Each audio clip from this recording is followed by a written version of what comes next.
Hello, brave revolutionary fighters of Southern Cameroons. Today is the 1st of October in the year of our Lord 2018. I come before each and every one of us this day to say hip hip hip hooray, hip hip hip hooray, hip hip hip hooray. This is in honor of our Independence Day celebration. That is why you see me at least carrying the flag, not just having it stand anywhere, but I'm carrying it on my chest. Because this is a unique day. Not unique because it was a day in 2017 on which Sisekwa Yuktabe, on behalf of the people of Southern Cameroons, declared the restoration of our independence.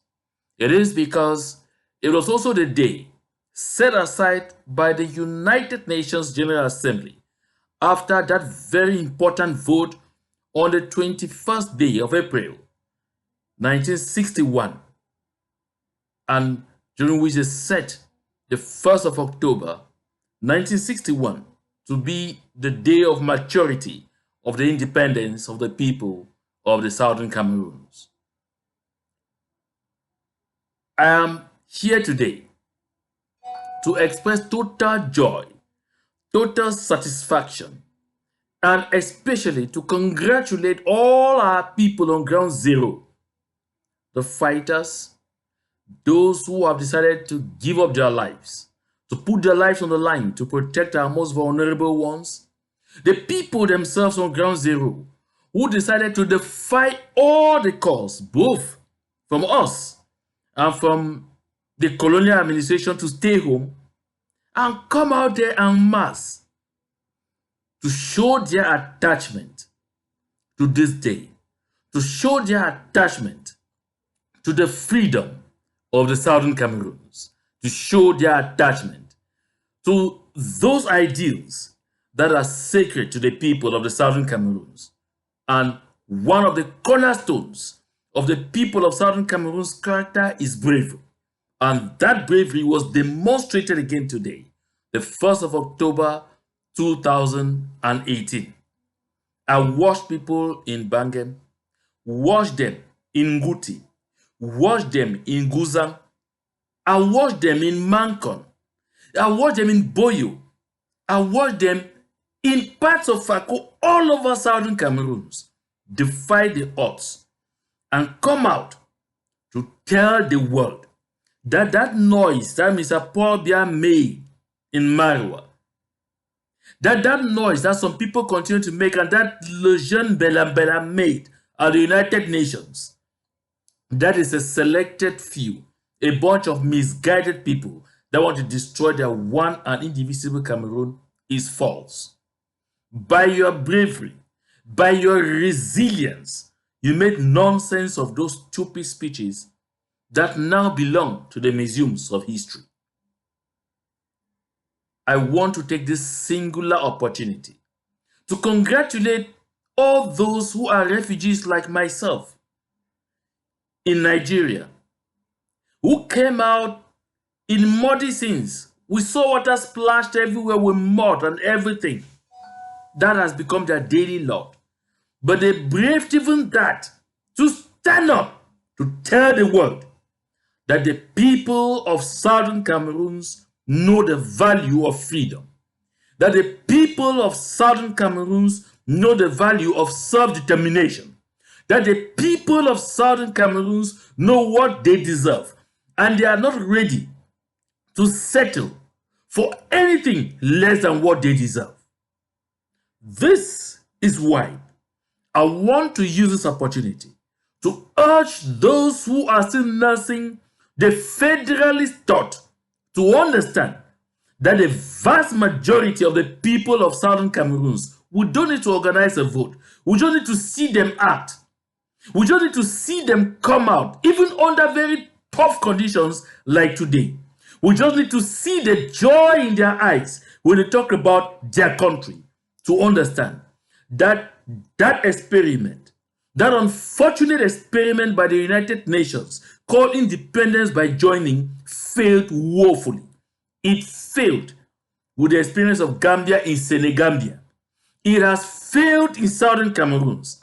And it is incumbent on the United Nations and the international system to take their responsibility and put an end to this evil experiment that La Republique du Cameroun under Mr. Paul Biya now want to, under the eyes of every other person in the world, perpetuate through military conquest. I like to christen the discussion today the need to stay fast, the need to remain steadfast, the need to stay strong, the need to stand by what we know, by what we trust, and to stand by what we believe in. I believe in self-determination and total and outright independence for Southern Cameroons. I know myriad Southern Cameroonians think the same, believe the same, hold this truth to be self-evident, that we, the people of Southern Cameroons, were born free, but everywhere today we are in chains. I'd like to advance some specific reasons why federalists like Dr. Munzu, like Cardinal Christian Tumi, like our own Agbo Bala, and like Franklin Afani, who says he's a man of God and presidential candidate, like Barrister Akere Muna, who is a venerated man of law, like O.C. Joshua, who is our illustrious son and who's been in the opposition for quite a while, to have a rethink of their thoughts. You and I will need to look through these points I want to present, and you understand why you need to give up those federalist ideas. I chose this to be the central theme of our discussion on this 1st of October because those of you who still mistakenly think that you can ever have any form of agreement, like with La Republique du Cameroun, that will ever be respected are dreamers. I think you have still not, and you are not absorbing the fact that Article 47 of the Federal Constitution, which was supposed to be sacrosanct, was simply walked over. Any other agreement you come to, be it today, be it tomorrow, be it next tomorrow, will be walked over by Yaounde. Those people don't know the meaning of agreements. Agreements are only good enough when they are in their favor. Agreements are only good enough when they give them perpetual power over the people of Southern Cameroons. Agreements are only good enough when they give them the possibility of transforming the hard-working, peace-loving people of Southern Cameroons into slaves. That is what agreements are good enough for the people of La Republique du Cameroun. Now, on to the reasons. We have been on the campaign trail with them because, of course, they are our neighbors. It is important we hear what they say on the campaign trail. Let me begin with Mr. Maurice Kamto. Mr. Maurice Kamto is that one person who always swore that he is so close to the people of Southern Cameroons, and during his campaign for election, even went as far as singing some of those songs that we have the habit of singing during our demonstrations. How many people Paul Biya go kill? But Mr. Kamto, take note. I'm sure a good lot of you listen, take note like I did. He never said how many people Paul Biya go kill. He said how many people this man go kill. Who is this man? Starting from there, it tells you Maurice Kamto is not an honest man. I heard. They said, how many people this man go kill? How many people this man go kill? That is a problem. We like honest people, frank people, who are forthcoming, who come out there and call a spade a spade. Mr. Kamto, by this single act, already is not one. He's not a man to be trusted. And then he moved on.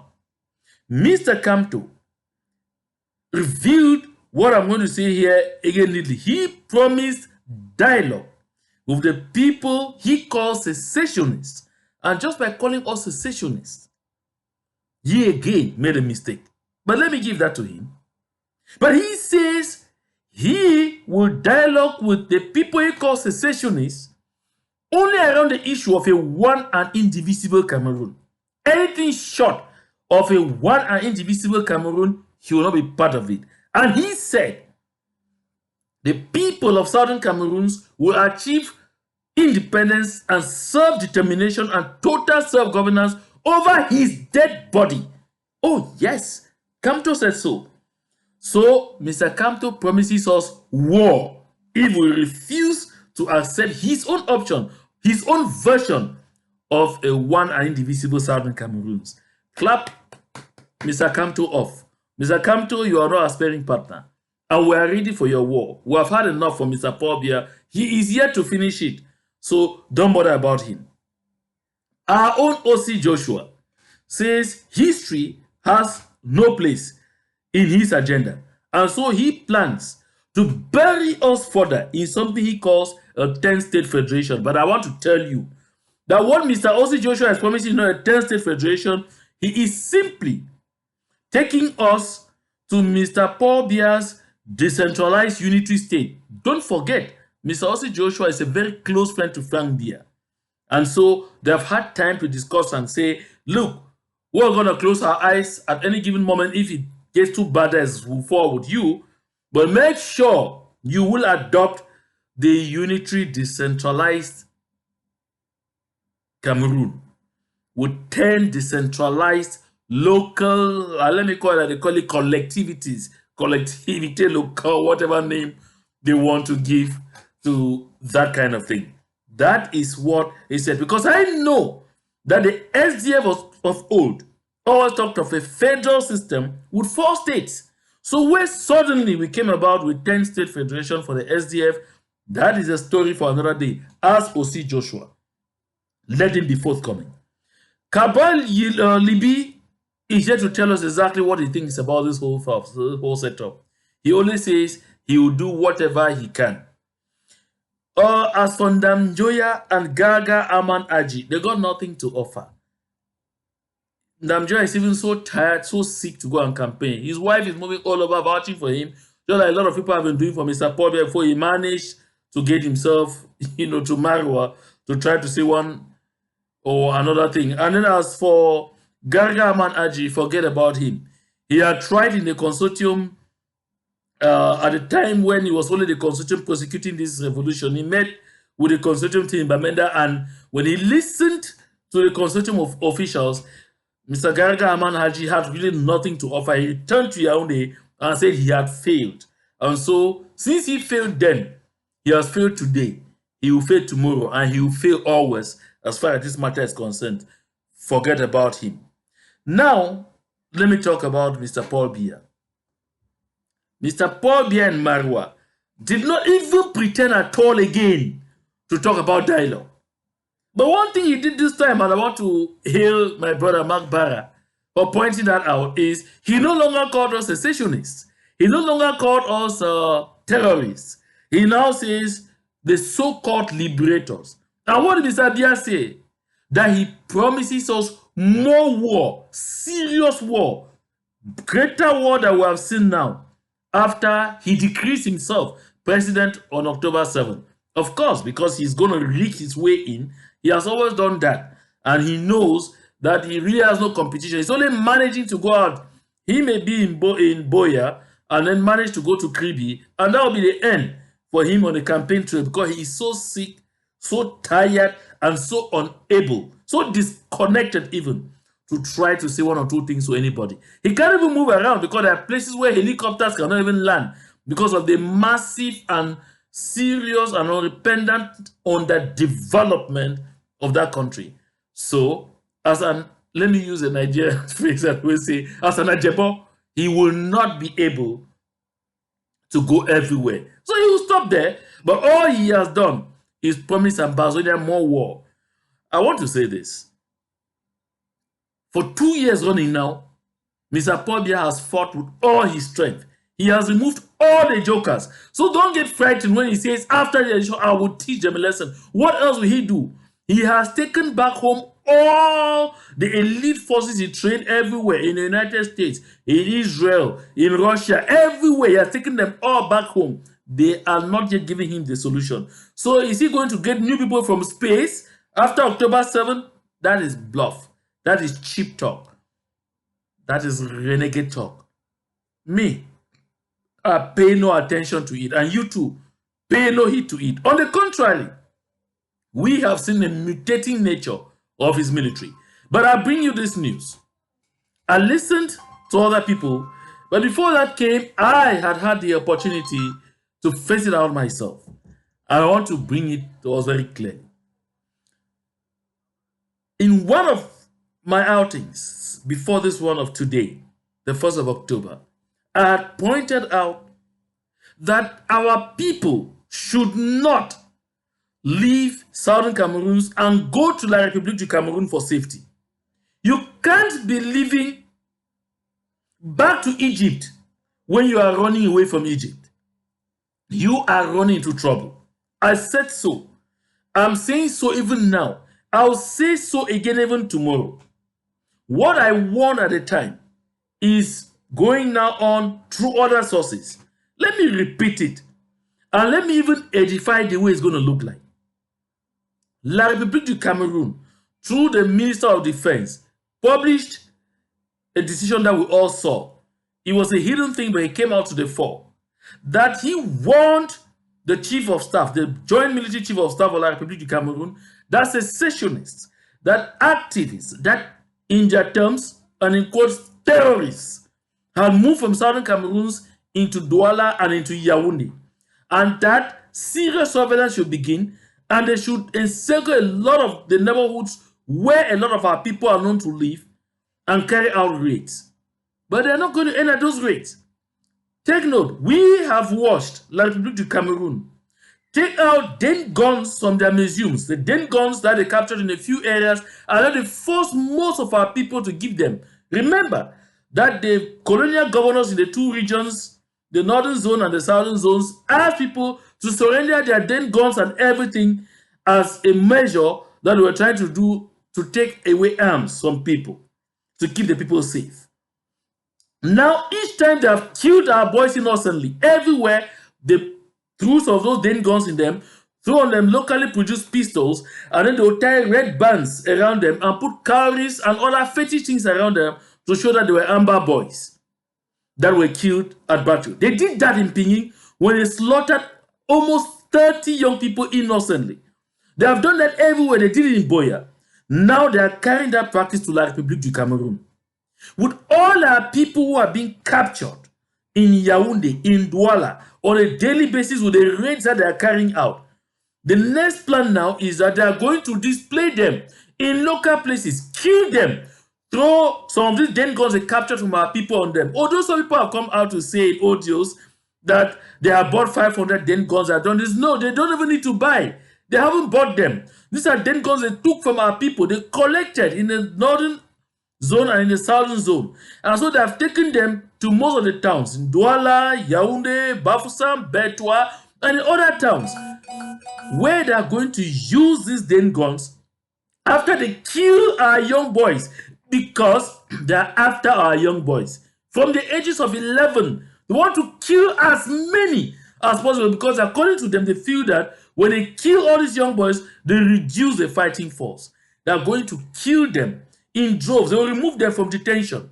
That they will pick a lot claiming they don't have ID cards, they don't have this and that. They will remove them from detention. Take them to some centers, kill them, put the red bands around them, drop these Den guns on them, put cowries on them, put everything, and then snap, film, do videos, and try to tell the world that these are Amber fighters who crossed into Yaounde and into Douala and into some of the towns of La République to continue their insurrection. Let the world know Ambazonians have refused to go and fight abroad. We are not interested. We are not the aggressors. Our people are doing self-defense. They are defending themselves from the terrorist soldiers of Yaounde coming to attack our people. We have never aggressed. We are being aggressed on a daily basis. And we are fighting this aggression the best we can on our territory, not out of our territory. All those evil tactics are only meant to kill the people who have run away from Southern Cameroon into La Republique du Cameroun erroneously, thinking they are going for safety.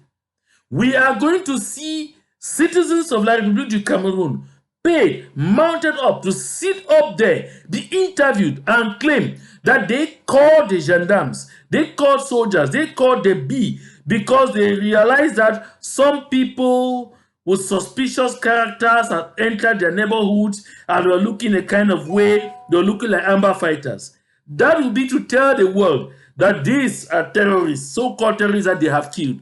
My dear people of Southern Cameroon, let us be wise. Let each and every one of us, by every way, sound the alarm to the rest of the world. Tell them to know that this evil is coming. We will soon start seeing those videos. We will soon start seeing those pictures. But these are innocent young boys and girls, especially young boys, running for safety, unfortunately, into the hands of the enemy. I have said it. I reiterate it. I want to insist. If you have your chance, leave La République du Cameroun back into Southern Cameroon. If you can't stand the fight, find your way into Nigeria. I know that the government of La République has blocked official channels of moving to Nigeria, which is closest to our people. Move through the forest. I did. I moved through the forest. Move through the forest. Get into safety if you cannot fight. If you can fight, stay back and fight. If you cannot fight and you feel that you must run, don't run into the arms of the enemy. La République du Cameroun is evil. La République du Cameroun, the authorities of La République du Cameroun are evil. They only mean to cause us ever more harm, bring us more death. But their day is coming. I said it, that their day is coming. The people of La République du Cameroun themselves are tired of Paul Biya. They are. We have watched them on screen. Say how they carried them to go all day campaigning for Mr. Paul Biya, promising them money, and in the end they could not give. Oh yes, that is a kind of life that we made to live. The people of Southern Cameroon are industrious. They are hard-working people. They are people who don't depend on others. They are people who know how to fend for themselves. And we simply want an opportunity to make our country different, to make Southern Cameroon an economic hotspot, not only in Africa, but in the world, where the big investors around the world will say, this is where I need to go to. We just need to be able to get La République du Cameroun and its terrorist soldiers out of our territory. That is a sacred duty we must live up to. I know there is so much talk out there, so much gossip, so much so-called spilling of beans and all whatnot. But my dear people of Southern Cameroons, the time now is for us to focus on the enemy. Focus on the enemy. Focus on the enemy. We need all our energies. We need all our best brains. Come on board. Don't feel left out. Call each and every one of us. Be part of this struggle. At this point in time, I'm trying to call on some willing people of Southern Cameroons, desirous to support this initiative that are about to take towards some of our people who are extremely vulnerable, extremely in difficulties in foreign countries. There are some of them who are relatives of those who are currently detained in Konengi right now, those who are currently detained in Sed right now. Some of our leaders, if you can, call me. 443. If you are out of the United States, start with +1 443 985 3480. That notwithstanding, I still trust and believe that even as the days go by, all the organizations will understand the need for us to build synergy and to come up with that unique account that will help us address the needs of Ground Zero very efficiently. And I want to double down, despite the insults and attacks, after I said that most of the self-defense fighters on Ground Zero have decided to come together to build synergy among themselves and to break the barriers of the various forces, that they soon want to be addressed only as the soldiers of the Southern Cameroons, not as ASC, not as ADF, not as Sokadef, not as Tigers, not as the this of the that. They want that. They wish it. because it will kill conflict. It will make sure the bad blood that's going on in the diaspora doesn't reach them. I have received insults. I have even been called a dubious person. Some have called me a chameleon. Some have called me all sorts of names because I said it makes sense for us to have our brave boys and girls on ground zero sink those boundaries and operate as one in total synergy, so that we shall not have the kind of situations where one group is attacking the other because of group obedience.